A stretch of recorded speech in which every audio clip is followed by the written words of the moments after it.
In today's video, I'm going to teach you how to make URL redirects in Shopify. URL redirects help you guide visitors from an old or broken link to the right page, preserve your SEO when you rename products or collections, and prevent 404 errors. Let's walk through it together from inside your Shopify admin. Start by opening your Shopify dashboard. Once you're in, look to the left-hand sidebar and select Content. Shopify updates its interface from time to time, but you're looking for the section that manages navigation and redirects.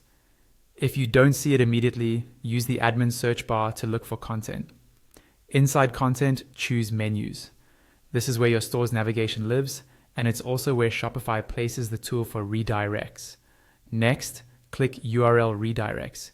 Here you'll see a list of any redirects you've previously created along with their status. This page is useful for spotting duplicates or cleaning up old entries. To add a new one, click Create URL Redirect. You'll see two fields. In the Redirect From field, enter the original path you want to forward visitors from. This is typically an old product, collection, or page that was moved or deleted. Enter only the path that comes after your domain, starting with a /. For example, use something like /old page rather than a full web address. Keep it simple, avoid adding tracking parameters, and make sure it doesn't match the same destination you're going to use next, so you don't create a loop. Now, in the Redirect to field, enter the new path visitors should land on. This could be a current product, a collection, a blog post, or your homepage. If you want to point people to the homepage, just enter a single /. When possible, use the clean path instead of a full URL to keep things consistent across domains and subdomains. When you're ready, click Save Redirect.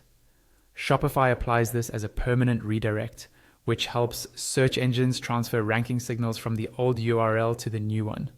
Changes usually take effect right away. If you want to confirm it's working, copy the original path and open it in a fresh browser tab or a private window to ensure you're redirected correctly. A few quick tips as you manage redirects. Try to point to the most relevant page for the best user experience. Avoid chaining multiple redirects and periodically review this list to retire anything no longer needed. That's it. Your redirect is now